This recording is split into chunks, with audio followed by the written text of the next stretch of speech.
இன்னைக்கு நம்ம Bleach 1000 year blood வாரோட 10th எபிசோட் தான் பார்க்க போறோம். எபிசோட ஓப்பனிங்ல நம்மளோட கென்பாச்சி உனோஹானாவும் சண்டை போட்டுட்டு இருப்பாங்களா. அப்படி சண்டை போடும்போது கென்பாச்சிக்கு என்ன நான் நிறைய தடவை மயங்கி போன மாதிரியான ஃபீல் வந்து இருக்குது, பட் இருந்தாலுமே நான் தொடர்ந்து சண்டை போட்டுட்டு இருக்கிறேனே அப்படின்னு சொல்லிட்டு உனோஹானாவோட பிளேட வந்து நம்ம கென்பாச்சி அந்த இடத்துல தடுத்துக்கிட்டு மட்டும் தான் இருப்பான். அவனால திருப்பி கவுண்டர் அட்டாக் எதுவுமே வந்து யூஸ் பண்ண முடியாது. இன்னும் சொல்ல போனா உனோஹானா நம்ம கென்பாச்சியை வந்து பயங்கரமா ஃபோர்ஸ் பண்ணிக்கிட்டு இருக்காங்க. அவனை வந்து புஷ் பண்ணிட்டு இருக்காங்க அவனோட லிமிட்டுக்கு. அப்படியே கட் பண்ணி ஒரு பிளாஷ்பேக் போடுறாங்க. ஒரு பல 100 ஆண்டுகளுக்கு முன்பாக நம்ம உனோஹானா அந்த டைம்ல ஸ்குவாட் 11ஓட ஒரு கேப்டனா இருந்து இருப்பாங்களா. அவங்க அசிஸ்டன்ட் அவங்களோட லூட்டனன்ட் கூட சுத்திட்டு இருக்கும்போது அவங்களுக்கு ஏத்த மாதிரியான ஒரு எதிரி வந்து கிடைக்காதங்காட்டி அவங்களுக்கு பயங்கரமா போர் அடிச்சு சண்டை மேல அந்த ஒரு இன்ட்ரெஸ்டே இல்லாம வேற எந்த ஒரு எதிரி வந்து எனக்கு சண்டை மேல இருக்கிற திருப்பி அதே ஆர்வத்தை வந்து கொண்டு வருவாங்க அப்படின்னு அவங்க வெயிட் பண்ணிட்டு இருப்பாங்களா. அந்த டைம்ல அவங்களோட லூட்டனன்ட் வந்துட்டு இந்த ஒரு டிஸ்ட்ரிக்ட்லயுமே உங்களுக்கு ஏத்த மாதிரியான யாருமே கிடைக்கல, நீங்க தேவையில்லாம இங்க இருக்கிற சோல்ஸ் வந்து கொலை பண்ணிட்டு இருக்கிறீங்க அப்படின்னு சொல்லும்போது சைல திரும்பி பார்த்தேன். அந்த இடத்துல அப்படியே ஒரு மலை மாதிரி அப்படியே ஏகப்பட்ட பேரை வந்து அப்படியே கொண்டு கூச்சி வச்சிருந்திருப்பாங்க. ஆனா இதை நான் பண்ணலையே அப்படின்னு உனோஹானா சொல்லுவாங்களா. பார்த்தா அது மேல ஏறி நின்னுட்டு நம்ம கென்பாச்சி சின்ன பையனா வருவான். அண்ட் கென்பாச்சி உனோஹானாவை பார்த்தோன்னே டைரக்டா அட்டாக் பண்ண போயிருந்திருக்க. அப்பதான் அவங்களோட செஸ்ட்ல அந்த ஒரு மார்க் வந்து அவன் போட்டிருந்திருப்பான். ரொம்ப வருஷமா சண்டை மேல போர் அடிச்சு போன உனோஹானாக்கு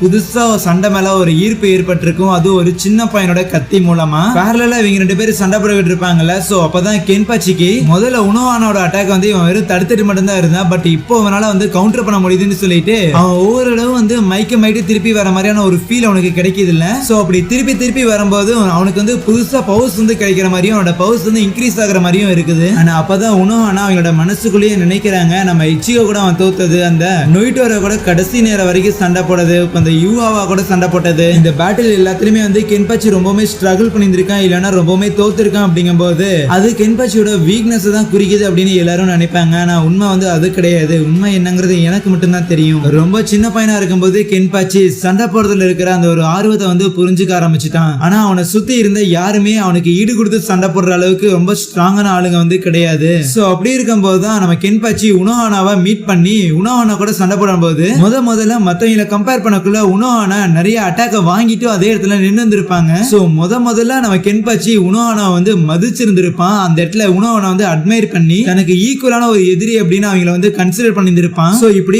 முதல்ல உனோஹானாவை வந்து அவன் அட்மையர் பண்ணி ஒரு ஆப்போனண்டா கன்சிடர் பண்ண காரணத்தால தான் யாச்சிரோ உனோஹானா அப்படிங்கிற அவங்க பேர்ல இருக்கிற அந்த யாச்சிரோவை எடுத்து கென்பாச்சியோட லூட்டனட்டான அந்த யாச்சிரோ இருக்கிறாள் பிங்க் கலர் தலை அவளுக்கு வந்து வச்சிருந்திருப்பான். ஆனா ஒரு பாயிண்ட்டுக்கு மேல அந்த சண்டையில சின்ன வயசுல கென்பாச்சி உனோஹானா வந்து தோக்கடிக்கிற லெவலுக்கு போயிருவான். அவளை வந்து கொலை பண்ணிட்டான் அப்படின்னா இவனுக்கு இனிமேல் வந்து ஒரு ஈக்குவலான சரிசமமான ஒரு ஆப்போனன்ட் இருக்க மாட்டாங்க அப்படின்னு பயந்து போய் சப்கான்சியஸா அவனோட பவர்ஸ் எல்லாத்தையும் வந்து அவனே வந்து கம்மி பண்ணியிருப்பான். அவனே வந்து அவனோட பவர்ஸ் எல்லாத்தையும் வந்து சப்ரஸ் பண்ணியிருப்பான். அது மூலமா தான் அவனோட எதிரி கூட வந்து டெத் பேட்டில் வந்து போட முடியும். அப்பதான் வந்து ஹாப்பியா இருக்குன்னு சொல்லிட்டு அவனுக்கே வந்து தெரியாம அவனோட பவர்ஸ் எல்லாத்தையும் வந்து அவனா வந்து அடக்கி வச்சிருந்திருப்பான். சோ இந்த மாதிரி தான் கென்பாச்சி தன்னோட பவர்ஸ் எல்லாத்தையும் வந்து சப்ரஸ் பண்ணதுக்கு ரீசன் வந்து நான் அவனுக்கு ஈக்குவலா போட்டி போடுற அளவுக்கு ஸ்ட்ராங் இல்ல, சோ இது வந்து என்னோட தப்பு தான் அப்படின்னு அந்த உனோஹானா வந்து நினைப்பாங்க. அதை வந்து சரிப்படுத்துற ஒரு விதமா உனோஹானா நிறைய பேட்டில நோட் பண்ணியிருப்பாங்க. கென்பாச்சி சாகும் தருவாய் வரைக்கும் அப்படியே சண்டை போடுறாங்க போது அந்த பாயிண்ட்ல அவனுக்குள்ள இருந்து சம்திங் திருப்பி ஏதோ ஒரு பவர் வந்து அவேக்கன் ஆகுது. சோ இப்போ இந்த இடத்துல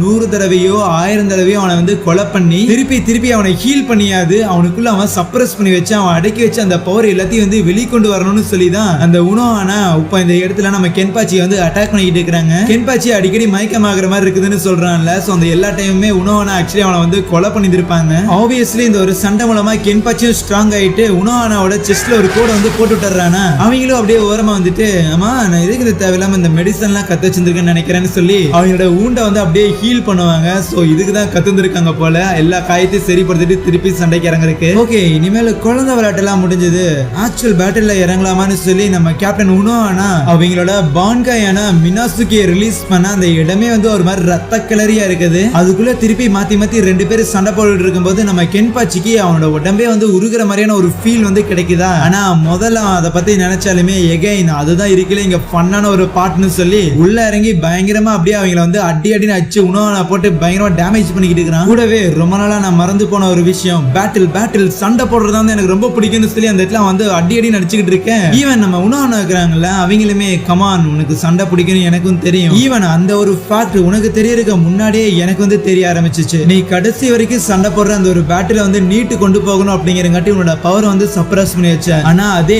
நான் என்னோட பேட்டில வந்து கடைசி வரைக்கும் நீட்டு கொண்டு போகணும் அப்படின்னு சொல்லி நான் என்ன ஹீல் பண்றதுக்காக மெடிசன் கத்துக்கிட்டேன். நீ சின்ன பையனா இருக்கும் போது உன்னை தோக்கடிக்கும் போது உன்னை வந்து கொலை பண்ணலாம் தான் நினைச்சேன். ஆனா எனக்கு அடுத்த ஒரு கென்பாச்சியே இருக்கிறதுக்கான தகுதி உங்ககிட்ட இருக்கிறத நான் வந்து பார்த்தேன். ஒவ்வொரு காலகட்டத்திலயும் ஒவ்வொரு கென்பாச்சி தான் இருக்கணும். ரெண்டு கென்பாச்சில இருக்க முடியாது. ஏன்னா அதுதான் விதி. அப்படி யாராவது இருந்தாங்கன்னா அவங்க ரெண்டு பேரும் சண்டை போட்டு அதுல யாராவது ஒருத்தர் வந்து சாக தான் போறாங்க போது நம்ம கென்பாச்சி கரெக்டா அந்த உணவனா வந்து அப்படியே குத்தி கிழிச்சறான். அப்படியே ரத்தம் ஒழுகிட்டு இருக்க நீ என்ன ஜெயிச்சிட்டேன்னு சொல்லிட்டு அவங்க அதே இடத்துல கீழே விழுகும் போது கென்பாச்சி அவங்களை பிடிச்சிட்டு பேட்டில் எல்லாம் முடியல, சீக்கிரம் எந்திரி அப்படிங்கிற சொல்லி அந்த இடத்துல இருந்து அப்படியே கத்திக்கிட்டு இருப்பானா.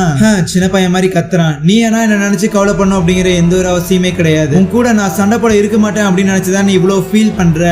ஆனா நீ திருப்பி உன்னோட பவர் எல்லாத்தையும் கெயின் பண்ணிருக்க. மறுபடியும் உன்னால சாதாரணமா எல்லாரும் கூட வந்து சண்டை போட முடியாது. ஆனா இந்த தடவை உன்னை எதிர்க்கிறதுக்காக பயங்கரமான எதிரிகள்லாம் வந்திருக்காங்க. ஈவன் உன் கூட நின்னு சரிசமமா சண்டை போடுற நண்பர்களும் உன் கூட இருக்கிறாங்க. என்கிட்ட இருக்கிற எல்லாத்தையுமே நான் உன்கிட்ட கொடுத்துட்டேன். அன்னைக்கு வேணா என்னால என்னோட கென்பாச்சிங்கிற டைட்டில் உங்ககிட்ட கொடுக்க முடியாம போயிருந்திருக்கலாம். ஆனா இந்த இடத்துல இப்போதைக்கு நீ தான் ஒரே கென்பாச்சின்னு சொல்லி அதே இடத்துல அவங்க இறந்து போயிருவாங்களா. ஆனா அப்ப பார்த்தா திடீர்னு அவனுக்கு ஏதோ ஒரு வாய்ஸ் வந்து கேட்கும். யார் இது ஒளிஞ்சுக்கிறது, வெளியே வாங்கன்னு கேட்க நான் ஒன்னும் ஒளிஞ்சுக்கிட்டு இல்ல, முதல்ல இருந்தே உன்னை வந்து நான் தான் பாத்துக்கிட்டு இருக்கிறேன் அப்படின்னு ஒரு வாய்ஸ் கேட்கும். கென்பாச்சியோட ஸ்வாட் தான். ஆக்சுவலி ஒரு விஷயத்த சொல்ல மறந்துட்டேன். அந்த உனோஹானாவோட பான்காய் இருக்குதுல்ல, அது வந்து ஆசிட். சோ அதனால தான் நம்ம கென்பாச்சி வந்து ஒரு மாதிரி உருகுற மாதிரி இருக்குன்னு சொல்லி இருந்திருப்பான்ல, அதுக்கு ரீசன் அதான். அதுக்கப்புறம் முன்ன இருந்ததோட பயங்கர ஸ்ட்ராங்கா நம்ம கென்பாச்சி அந்த இடத்தை விட்டு வெளியே கிளம்ப இப்ப அப்படியே நம்ம ஹீரோவையும் ரெஞ்சியும் காட்டுறாங்க. பார்த்தா அந்த ஒட்சு அப்படிங்கிற ஒருத்தனை மீட் பண்றதுக்காக போயிருந்திருப்பாங்களா. அங்க போனா அந்த ஒட்சு பயங்கர டிஜே பார்ட்டி அப்படின்னு சொல்லி பயங்கரமா ஃபன் பண்ணிட்டு இருப்பாங்க. நிறைய லேடிஸ்ல இருப்பாங்க. நம்ம ஹீரோவும் ரெஞ்சியும் அதெல்லாம் சாதாரண இல்யூஷனா இருக்குன்னு சொல்லிட்டு அவங்ககிட்ட போய் ட்ரைனிங் குடியா அப்படிலாம் சொல்லி கேட்கும் போது தலைகீழ நின்று கேளுப்பா அப்படிமானா எல்லாம் என் விதி நினைச்சுக்கிட்டு ரெண்டு பேரும் தலைகீழ நின்னுட்டு சொல்லி கொடுங்க அப்படின்னு கேட்கும் போது அவன் போட்டோ எடுத்துக்கிட்டு அங்க இருக்கிற பொண்ணுகிட்ட காட்டி சிரிச்சுக்கிட்டு இருப்பானா. அப்ப யாரும் அவனோட தலையிலே முதிக்கிறாங்க. அது யாருன்னா அவனோட அசிஸ்டன்ட்ல ஒரு பொண்ணா தான் இருப்பான். அதுக்கப்புறம் சரி வந்த வேலையை பார்ப்போம் அப்படின்னு சொல்லிட்டு நம்ம ஹீரோவை ட்ரைனிங் எடுக்கிறதுக்காக ஒரு இடத்துக்கு வந்து கூட்டிட்டு போறாங்க. ஈவன் ரெஞ்சியும் அங்க ஒரு சின்ன ஹட்டு மாதிரி இருக்குமா, இதுக்குள்ள போங்கன்னு சொல்லும் போது கால் எடுத்து வச்சு அது பெரிய குழியா இருக்கு, உள்ள விழுந்துருவானுங்க. டே என்னடா பண்ணி வச்சிருக்கேன்னு கத்திட்டு இருக்கும் போது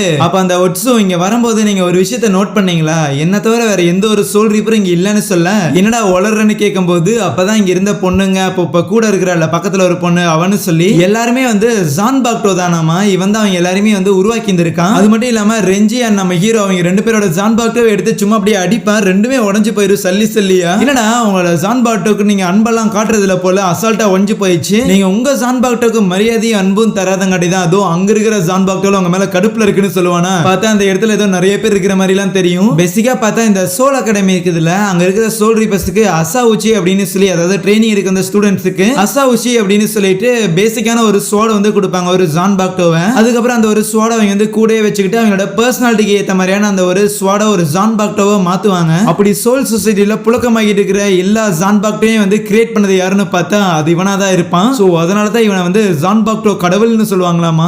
அதுக்கு இங்க இருக்கிற என்னையா சம்பந்தம் கேட்கும்போது ஒன்னும் இல்ல, நீங்க ரெண்டு பேரும் உங்களோட பிளேட வந்து மதிச்ச மாதிரி தெரியல. சோ அதனால இங்க இருக்கிற ஜான் பாக்டோல உங்க மேல பயங்கர கடுப்புல இருக்கிறாங்க. அதனால நீங்க இவங்களெல்லாம் தோக்கடிச்சு சர்வைவ் ஆனீங்க அப்படின்னா மேபி அப்ப வேணா உங்களோட ஸ்வாட வந்து ரெடி பண்ணி தரேன். ஜான் பாக்டோவா இல்ல சோல் ரீப்பரானு பாப்போன்ட்டு போயிருவான். ஆனா அதுக்கப்புறம் ஒரு 3 நாள் கழிச்சு வருவானா. பார்த்தா அந்த இடத்துல நம்ம ரெஞ்சி அப்படின்னு நின்னுகிட்டு இருப்பான் சண்டை போட்டுட்டு. ஆனா நம்ம இச்சிகோ கீழே விழுந்துக்கிறத பார்த்துட்டு இச்சிகோ நீ ஃபெயில் ஆயிட்ட, ரெஞ்சி நீ பாஸ் ஆயிட்டு, அதனால இச்சிகோ பொட்டி படிக்கல தூக்கிட்டு வீட்டுக்கு போடாமானா. இல்ல எனக்காக ஒரு சான்ஸ் வந்து கூட டைம் லிமிட் அப்படின்னு சொல்லி எதுவும் இல்லதானு கேட்கும்போது டைம் லிமிட்லாம் கிடையாது மாமே, உன்னை எந்த ஒரு அசாவுச்சியும் சூஸ் பண்ணவே இல்லை அப்படின்னா நீ ஒரு சோல் ரீப்பரே கிடையாது. ரெஞ்சி இதெல்லாம் தாங்கிட்டு நிக்கிறதுக்கான ரீசனே அவன் வந்து ஒரு பியூர் சோல் ரீப்பருங்கிறதுக்கான காரணம் தான். இப்ப நீ கிளம்புட ராசான்னு சொல்லி நம்ம ஹீரோ அங்க இருந்து கூட்டிட்டு போகலாங்க போது அவனே சொல்லுவான், நீ திருப்பி சோல் சொசைட்டிக்கு வரணும் அப்படிங்கிற ஒரு எண்ணத்தோடலாம் இருக்காத. ஏன்னா அவங்கள்ட்ட ஒரு ஜான் பாக்டோவே கிடையாது, நீ ஒரு சோல் ரீப்பரும் கிடையாது. அப்படிப்பட்ட உனக்கு கண்டிப்பா உன்னோட ஜான் பாக்டோவை சரி பண்ண முடியாது. இன்னும் சொல்ல போனா சரி பண்ணி தர மாட்டேன்னு சொல்ல நம்ம ஹீரோனை அடிக்க போவானா. டக்குனு அவன் தன்னோட பவர்ஸை யூஸ் பண்ணிட்டு நம்ம ஹீரோவை ரியல் வேர்ல்டுக்கு அனுப்பி விட்டுறான். ஒரு அசாவுச்சி இல்லாமலே இவ்வளவு நாளா நீ ஸ்வாட் யூஸ் பண்ணிட்டு இருந்திருக்கேங்க போது